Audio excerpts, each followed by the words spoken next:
नमस्कार मित्रांनो, माय winners academy या यूट्यूब चॅनलवरती आपले स्वागत आहे. येथे आपणास मराठी मातृभाषेतून अगदी मोफत स्पर्धा परीक्षा विषयक आणि जनरल नॉलेज विषयक माहिती दिली जाणार आहे. तर चॅनलवर नवीन असाल तर चॅनलला सबस्क्राईब आणि व्हिडिओला लाईक नक्की करा. आजचा व्हिडिओ हा करंट अफेअर स्पेशल होणार आहे. तर आजच्या व्हिडिओतील पहिला प्रश्न, राष्ट्रपती भवनातील प्रख्यात दरबार हॉलचे नामांतर काय म्हणून करण्यात आले आहे? ऑप्शन 1 गणतंत्र मंडप, ऑप्शन 2 प्रजातंत्र हॉल, ऑप्शन 3 विघ्नेश हॉल की ऑप्शन 4 यापैकी नाही.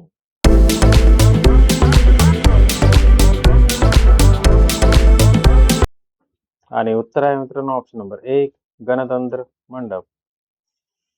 प्रश्न क्रमांक 2, ईडीच्या संचालकपदी केंद्र सरकारने कोणाची नियुक्ती केली आहे? Option 1 Rahul Naveen, option 2 Ajit Doval, option 3 Kumar Mishra, option 4 वरीलपैकी नाही.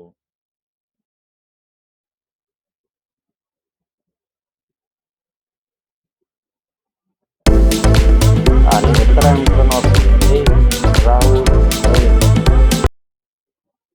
प्रश्न क्रमांक 3, राष्ट्रपती भवनातील प्रख्यात अशोक हॉलचे नामांतर काय म्हणून करण्यात आले आहे? ऑप्शन 1 अशोक मंडप, ऑप्शन 2 प्रजातंत्र हॉल, ऑप्शन 3 विघ्नेश हॉल की ऑप्शन 4 यांच्यापैकी नाही.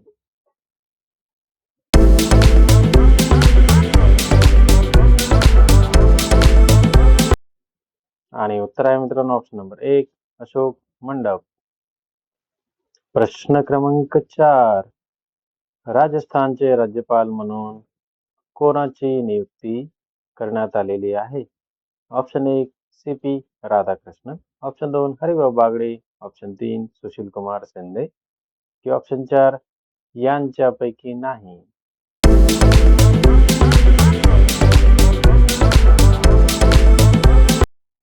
आणि उत्तर आहे मित्रांनो ऑप्शन नंबर 2 हरिभाऊ बागडे यांची. प्रश्न क्रमांक 5, महाराष्ट्राचे राज्यपाल म्हणून कोणाची नियुक्ती करण्यात आलेली आहे? Option 1 C P. Radhakrishnan, option 2 Haribhau Bagade, option 3 Sushil Kumar Shinde की ऑप्शन 4 यांच्यापैकी नाही.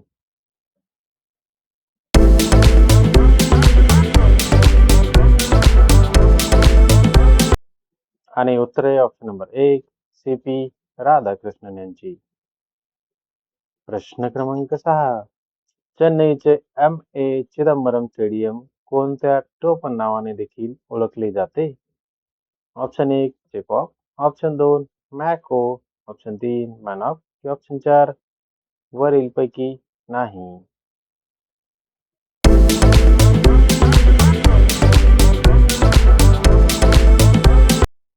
आणि उत्तर आहे मित्रांनो ऑप्शन नंबर 1 चेपॉक या नावाने. प्रश्न क्रमांक 7, भारतातील सर्वात मोठी क्रिकेट स्टेडियम बांधण्याची योजना कोणत्या राज्य सरकारने आखली आहे? ऑप्शन 1 तामिळनाडू कोइंबतूर शहरामध्ये, ऑप्शन 2 दिल्ली नवी दिल्ली शहरामध्ये, ऑप्शन 3 महाराष्ट्र मुंबई शहरामध्ये की ऑप्शन 4 वरीलपैकी नाही.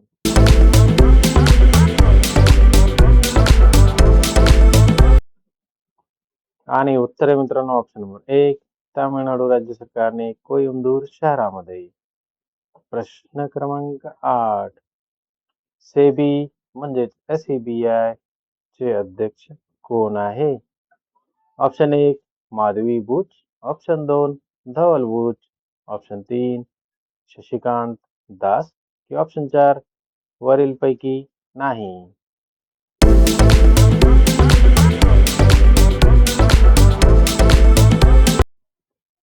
आणि उत्तर आहे मित्रांनो ऑप्शन नंबर 1 माधवी बुच. प्रश्न क्रमांक 9, सन 2022-23 हंगामाचा वसंतदादा पाटील देशातील सर्वोत्कृष्ट सहकारी साखर कारखान्याचा पुरस्कार कोणत्या साखर कारखान्याला मिळाला आहे? ऑप्शन 1 भीमाशंकर सहकारी साखर कारखाना, ऑप्शन 2 यशवंत सहकारी साखर कारखाना, ऑप्शन 3 रेणुका सहकारी साखर कारखाना की ऑप्शन 4 वरीलपैकी नाही.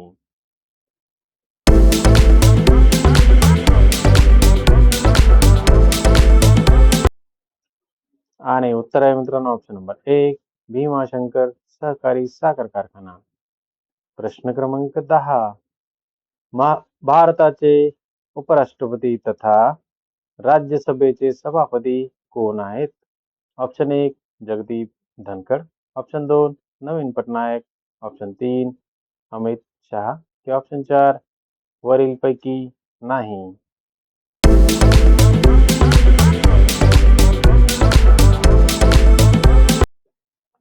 आणि उत्तर आहे मित्रांनो ऑप्शन नंबर 1 जगदीप धनखड. प्रश्न क्रमांक 11 भारतीय हॉकी संघाला पॅरिस ऑलिम्पिकमध्ये कोणते पदक मिळाले आहे? ऑप्शन 1 सुवर्ण पदक, ऑप्शन 2 कांस्य पदक, ऑप्शन 3 रौप्य पदक की ऑप्शन 4 वरीलपैकी नाही.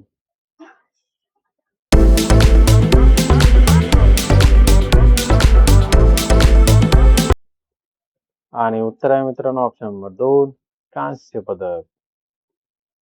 प्रश्न क्रमांक 12 भारतीय हॉकी संघाने ऑलिम्पिकमध्ये आतापर्यंत किती वेळा पदके जिंकली आहेत? ऑप्शन 1 13, ऑप्शन 2 10, ऑप्शन 3 15 की ऑप्शन 4 5 वेळा.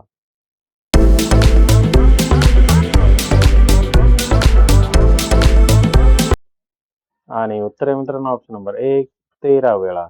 इथे विशेष महत्वाची माहिती देत आहे मित्रांनो. भारतीय हॉकी संघाने ऑलिम्पिकमध्ये आतापर्यंत 13 वेळा पदके जिंकली आहेत. त्यात 8 सुवर्ण पदक, 1 रौप्य पदक आणि 4 कांस्य पदक जिंकली आहेत. प्रश्न क्रमांक 13 ग्रीको रोमन कुस्ती प्रकारात 130 किलो वजनी गटामध्ये क्युबाच्या कोणत्या खेळाडूने सुवर्णपदक जिंकले आहे? Option 1 Mijain Lopez, option 2 Yasmani Fernandez, option 3 माऊ वेन की ऑप्शन 4 वरीलपैकी नाही.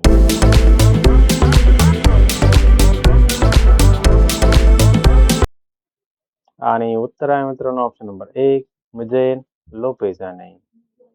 प्रश्न क्रमांक 14 एकाच खेळ प्रकारात 5 सुवर्ण पदक जिंकणारा इतिहासातील पहिला खेळाडू कोण आहे?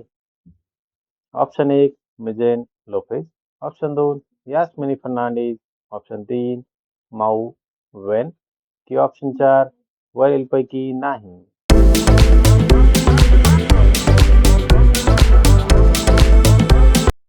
आणि उत्तर आहे मित्रांनो ऑप्शन नंबर 1 मिजेन लोपेज.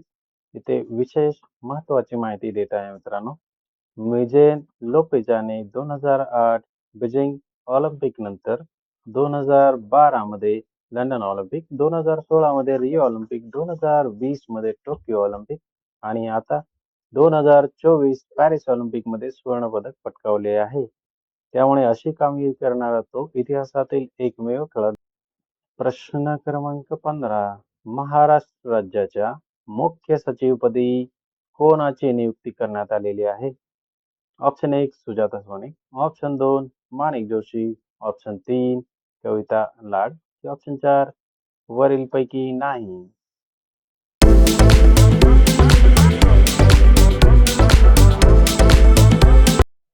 आणि उत्तर आहे मित्रांनो ऑप्शन नंबर 1 सुजाता सोनी. महाराष्ट्र राज्याच्या इतिहासात पहिल्यांदाच म्हणजे प्रथम एका महिलेची मुख्य सचिवपदी नियुक्ती करण्यात आलेली आहे. अशाच प्रकारच्या मराठी मातृभाषेतून जनरल नॉलेज विषयक आणि स्पर्धा परीक्षा विषयक मार्गदर्शनासाठी आमच्या युट्यूब चॅनलला अवश्य सबस्क्राईब करा. आणि हो, चॅनलवर नवीन असाल तर चॅनलला सबस्क्राईब, लाईक, शेअर करायला विसरू नका. Happy learning.